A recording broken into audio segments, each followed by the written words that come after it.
Hey guys, this is Alex with Infinity Cleaning in Brattleboro. I wanted to give everyone an update on our flatbed install. I've got the shop to myself this afternoon. We were not able to finish it yesterday, as you can tell. As these things usually go, they always get more complicated once you actually dive into them. Right now, I am in the middle of installing the airbags.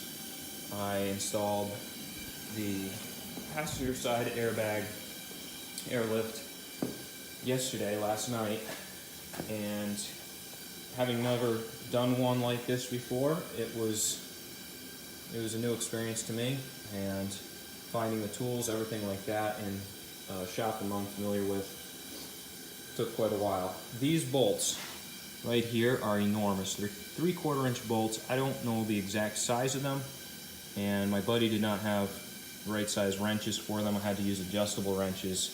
They're enormous. So that's a tip. Also, the heat shield that comes with the kit, they're a complete joke.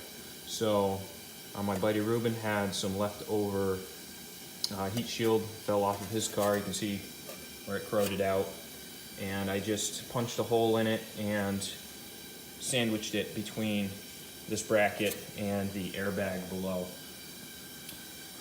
Definitely recommend doing that if you can, because there's no, well, I'll show you the heat shields that come with this kit. There are no locating holes or anything. You just are expected to sandwich it in between and bolt it down, and I don't know what they were thinking. But so far, the rest of the kit looks well thought out. Excuse the mess. To get to the driver's side airbag, I found it easier to just disconnect the brake lines here and some of the electrical in order to get easier access to the top of the bracket here. I can't imagine trying to do this install with the bed on it. The videos, they all show it with the bed installed. I can't imagine trying to get my hands in there and do all this, just taking the wheel off. All right, enough about the airbags. You can look up enough information online about installing those. Let's get to the good stuff about the bed itself. We threw on these lights last night because we ran out of time and I needed to get home. These are the brackets that we're building, or Ruben is building rather. I've helped fabricate them a little bit, cut the ends off and stuff, but I am no welder. So one of the most time-consuming parts of building these brackets, believe it or not, are drilling those holes for the bolts. They're huge bolts. I think it takes like a 1/2-inch drill bit, and that takes forever to cut through 1/4 inch steel. The other brackets are over here on the bench. He's adding reinforcement gussets or plates to one side of them, so we're basically doing a 3-sided box, and that should give it some torsional rigidity for front to back forces, things like that we just can't anticipate. Factories, they do 3 sides to everything, so we figured we should do the same here. Any of these mounting points, there's 3 sides to them, so we figured we should keep that pattern going. For the front brackets, we're also going to need some cross bracing because these mounts stand up so far. We're afraid the side-to-side lateral forces over time could stress these mounting points here and cause stress issues. These are the back brackets. They are wider, and the reason for that is that these mounting points, they're not in a straight line. They kind of bow outwards a bit, and so by the time you get to the front, a straight line between the 3 points from there to here, we need it to span inwards a bit. That's another reason why I think we need the bracing. Another thing that we are grappling with at the moment is trying to do some cross bracing that will support the weight of the tanks, because we are going to be doing the tanks recessed, cutting a hole in the bed and supporting the tanks from underneath.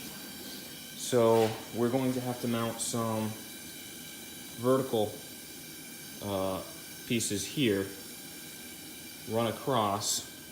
That's another thing that we had to do, is we moved the charcoal canister for the evap system because it would have been in the way of the tanks. This is just barely enough space to this point, and the canister was over here. Just enough space to here so that when we have the tanks recessed, there's room for the support brackets that will run across here and bolt to the frame on the side here. I know this video is probably completely dull, but if you are planning an install like this, hopefully I'm sharing some information that will be useful. Finding information on installing a flatbed on Tacomas in particular is pretty sparse. I'm hoping to help anybody that's contemplating a similar build with a Tacoma. There's been a lot of little revisions through the process. It helps if you don't know fabrication yourself, that you find somebody to really help you with this, because it's not just a backyard project, backyard mechanic sort of project here. Somebody that really understands the forces involved and the engineering. Definitely needs some help. Here's a little bit of the bed. This is the bottom side of the bed. We tilted it up on its side to access the bottom more easily. These are the brackets that run the length. They are movable with these little mounting tabs. Those can slide back and forth. They just pop right out. So what I did was I dismounted these and I flipped them so that the U-channel is facing out towards the outside of the bed instead of the inside. That'll make mounting it, bolting it down to the mounting tabs a lot easier. Let's see, anything else? Sort of just rambling at this point. As William Page mentioned in his video, the most difficult part of this install is going to be this fuel filler neck. We have still not figured out exactly what we're going to do, because trying to find hoses that are this size to clamp to the outside of the pipe so that we can just cut it and relocate it easily, I'm not sure if we're going to be able to go that route. Trying to find those hoses is nearly impossible. You have to buy 100-foot spools, and it's absurdly expensive. So we're grappling with that at the moment as well. We'd like to see it move over to the front corner somewhere. It's probably going to get mounted underneath the bed with a mounting bracket of some sort. Anyways, that's how the project's going so far. We spent probably about 10 hours together on it yesterday. This is no small project. I can see why professional installers charge as much as they do. The thing that I do like about doing this ourselves is that it's getting done a lot better. A lot of the shops, they just build a frame out of 4x4s, and wow, that I'm sure holds up for quite a while for for most people. It's not something you'd ever get from a factory. Everything's made out of steel at the factory. It's the different forces are involved, and also there's an awful lot of useless added weight, especially at the back end. If you're going to go with wood and you're going to tie it together in a way that's really reinforced, it makes more sense to do it out of steel if you possibly can. And if you're building it on a Tacoma where every little ounce counts, all the more so, do it with steel. you'll use a lot less and be able to keep your weight rating and not use it all up just for a subframe.